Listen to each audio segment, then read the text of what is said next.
इस संसार में बहुत से राजा हुए, लेकिन इतिहास में यदि किसी का नाम सत्य की पराकाष्ठा के रूप में लिया जाता है तो वो है राजा हरिश्चंद्र। यह केवल एक राजा की कहानी नहीं, उस मनुष्य की कहानी है जिसने सत्य को अपने प्राणों से ऊपर रखा। सत्य तो बोलना आसान है, लेकिन सत्य पर अडिग रहना तब मुश्किल हो जाता है जब उसकी कीमत अपने राज्य सिंहासन को छोड़कर चुकानी पड़े, अपनी सारी वैभव, कीर्ति, सुख, संपत्ति सब कुछ छोड़ना पड़े, यहाँ तक कि केवल अपने आप को नहीं, अपनी पत्नी और अपने बेटे को भी बेचना पड़े। आज उसी राजा की कहानी सुनने जा रहे हैं जिसने सब कुछ खोकर भी सत्य को नहीं छोड़ा। ये बात बहुत पुरानी है, जब पृथ्वी पर राजा केवल शासन नहीं करते थे बल्कि उन्हें प्रजा अपने पिता के समान मानती थी। उसी युग में सूर्य वंश का एक प्रतापी राजा हुआ जिसका नाम सुनते ही मन में केवल एक शब्द गूंजता है और वो है सत्य। उस राजा का नाम था हरिश्चंद्र। ये वही राजा हैं जिनके कुल में बाद में प्रभु श्री राम प्रकट हुए। इतिहास और पुराण कहते हैं कि राजा हरिश्चंद्र केवल सिंहासन पर बैठने वाले शासक नहीं थे, बल्कि वे अपने जीवन में सत्य और धर्म को इस प्रकार जीते थे जैसे वह उनके लिए सांस लेने के समान हो। राजा हरिश्चंद्र के राज्य में बहुत समृद्धि थी, किंतु उनसे भी ज्यादा समृद्ध था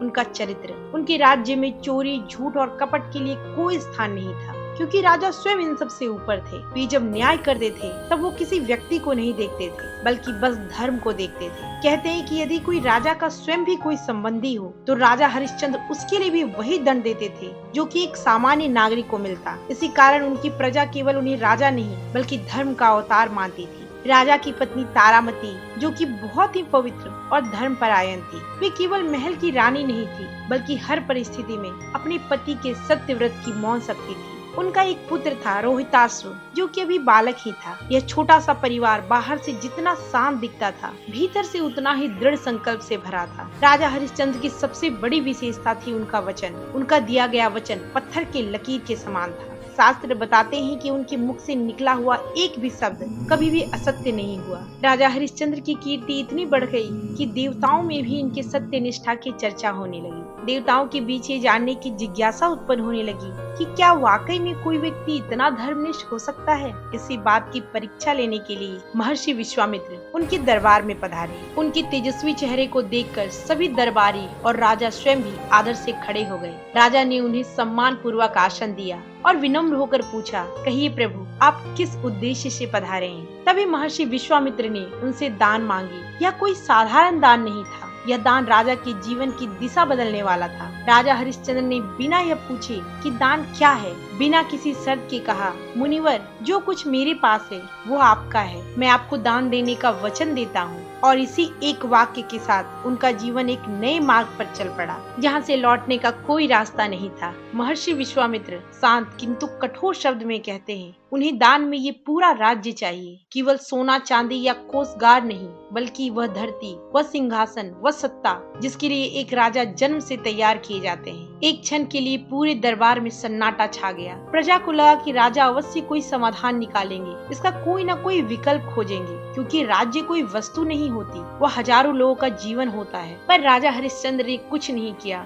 उन्होंने न कोई प्रश्न किया और न ही कोई समय मांगा। उन्होंने केवल धीरे से सिर झुकाया और कहा कि यदि यही दान है तो वे उसे सहर्ष स्वीकार करते हैं। उस समय राजा के चेहरे पर तनिक भी दुख नहीं था, उनका मुख तेज से चमक रहा था। राजा ने तुरंत राजसभा को आदेश दिया कि राज्य की संपूर्ण व्यवस्था महर्षि विश्वामित्र को सौंप दी जाए। जब यह घोषणा हुई तब राजमहल की दीवारें कांप उठी। प्रजा का रो रो कर बुरा हाल हो गया। जिन किसानों ने राजा को देवता माना था, जिन सैनिकों ने उनके लिए प्राण देने की शपथ ली थी, वे सब आवाक खड़े रह गए, क्योंकि वो समझ नहीं पा रहे थे कि ये सब क्या हो रहा है। उनकी पत्नी रानी शेव्या, जिनका नाम रानी तारामती भी है, यह समाचार सुनकर सभा में पहुंची। उनकी आंखों में आंसू थे, पर चेहरे पर कोई प्रश्न नहीं था। उन्होंने अपने पति की ओर देखा और केवल एक बात कहा, जो भी निर्णय उनके पति धर्म पूर्वक लेंगे, उनमें वो पूरी श्रद्धा से साथ देंगी। ये वो क्षण था जब रानी ने भी राजसी वैभव को त्याग कर धर्म पथ पर चलने का निश्चय कर लिया। राजा ने अपने राजवस्त्र उतारे,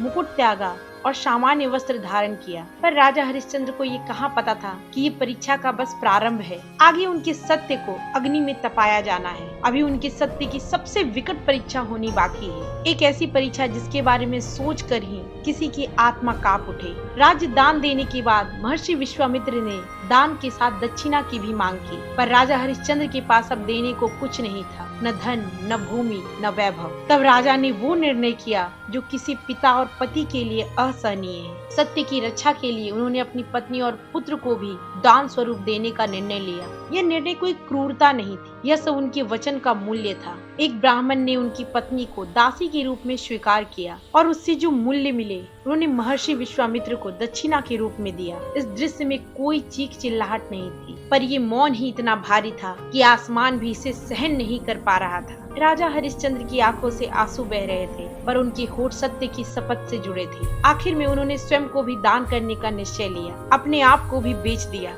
और उससे जो मूल्य मिले वो दक्षिणा स्वरूप महर्षि विश्वामित्र को दिया। अब राजा हरिश्चंद्र के पास न परिवार था, न राज्य, न आश्रय। वह अकेले नंगे पांव जीवन की सबसे कठिन यात्रा पर निकल पड़े। राजा हरिश्चंद्र का जीवन अब उस मोड़ पर आ चुका था जहाँ पीछे मुड़कर देखने का कोई अर्थ नहीं था। राज्य, परिवार और सम्मान को त्याग कर वो अकेले काशी की ओर बढ़ चले। उन्होंने कभी कल्पना नहीं की थी कि जिस नगर को वो धर्म भूमि मानते हैं वहीं उन्हें अपने जीवन की सबसे कठोर भूमिका निभानी होगी। हर कदम पर इन्हें काशी में भूख, प्यास और अपमान मिला। दिन बीतते गए पर राजा को कोई आश्रय नहीं मिला। तब वे एक दिन शमशान घाट की ओर गए जहाँ उन्हें एक ऐसा कार्य सौंपा गया जिसने उनके हृदय को भीतर तक झंझोर दिया। उन्हें शमशान का रक्षक बना दिया गया। हरिश्चंद्र जी के लिए ये सबसे बड़ी विडम्बना थी कि उन्हें हर शव से शुल्क लेना पड़ता था, चाहे कोई अमीर हो या निर्धन हो। नियम सबके लिए समान थे और यही उनका यहाँ पर धर्म बन गया था। दिन के उजाले से लेकर रात के अंधेरे तक वो शमशान में खड़े रहते। कभी कभी भूख से शरीर कांपता,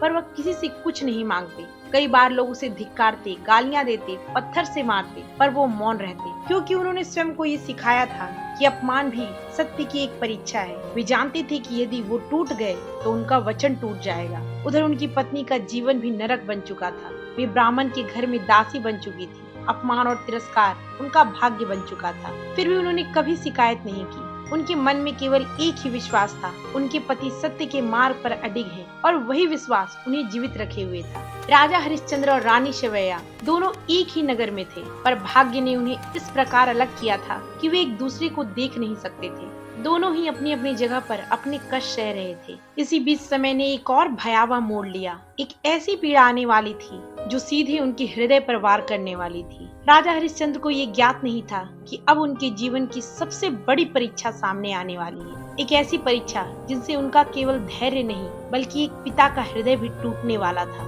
एक दिन राजा हरिश्चंद्र के पुत्र को एक विषैले सांप ने डस लिया और उसकी मृत्यु हो गई। जब रानी को ये समाचार मिला तो उनके लिए जैसे उनका पूरा संसार अंधकार में डूब गया। दासी का जीवन जी रही स्त्री ने कोई चीख नहीं मचाई। उन्होंने अपने मृत पुत्र के शरीर को अपनी बाहों में लेकर काशी के शमशान घाट की ओर चल दिया। उनके प्रत्येक कदम में माँ की असहनीय पीड़ा थी, पर उनके हृदय में अभी भी धर्म की लौ जल रही थी। ये वही शमशान घाट था जहाँ हरिश्चंद्र मरे हुए शवों से कर वसूलते थे। रानी को ये नहीं पता था कि शमशान का रक्षक स्वयं उनका पति है। जब हरिश्चंद्र जी ने अपनी पत्नी को आते देखा तो उनके हृदय में एक अनजानी पीड़ा जाग उठी, जैसे उन्हें किसी ने भीतर से तोड़ दिया हो। जब हरिश्चंद्र जी की दृष्टि उस बालक के चेहरे पर पड़ी तो उनका हृदय कांप उठा। वे भीतर ही भीतर टूटने लगे। उनके होठ कांप रहे थे, आंखें जल रही थी। पति पत्नी ने एक दूसरे को पहचान लिया, पर दोनों मौन रहे। वो क्षण शब्दों से परे था। कोई विलाप नहीं, कोई आलाप नहीं, दोनों बिल्कुल मौन रहे। जब रानी ने अपने पुत्र के अंतिम संस्कार की अनुमति मांगी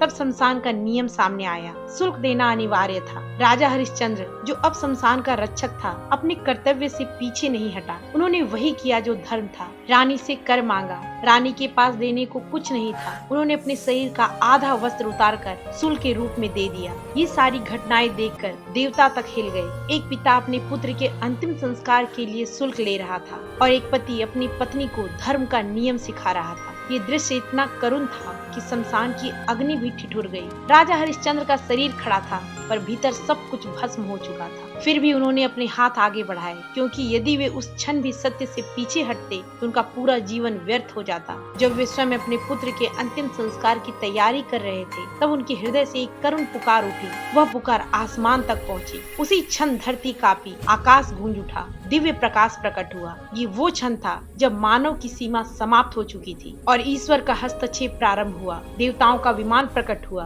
भगवान विष्णु और भगवान शिव स्वयं वहाँ आए। महर्षि विश्वामित्र भी अपने तेजस्वी रूप में प्रकट हो गए। उन्होंने राजा हरिश्चंद्र के चरणों को नमन किया और उनसे कहा कि उनकी परीक्षा पूर्ण हुई। राजा हरिश्चंद्र का पुत्र जीवित हो गया। राजा का राज्य, सम्मान और यश वापस हो गया। देवताओं ने ये घोषणा की कि राजा हरिश्चंद्र का नाम सदैव सत्य के साथ लिया जाएगा, क्योंकि उन्होंने ये सिद्ध कर दिया था कि मनुष्य यदि अपने वचन पर अडिग रहे तो वो देवताओं से भी ऊपर उठ सकता है। राजा हरिश्चंद्र शरीर से बहुत पहले संसार से विदा हो गए हैं, पर उनका चरित्र अमर है। जब तक सूर्य और चंद्रमा इस पृथ्वी पर रहेंगे तब तक सत्य की चर्चा के साथ राजा हरिश्चंद्र का नाम सदैव जीवित रहेगा, और यही उनकी सबसे बड़ी विजय है। आज के भक्ति रस में इतना ही। फिर मिलती हूँ आपसे एक नई भक्ति रस के साथ। तब तक के लिए इजाजत दीजिए। राधे राधे।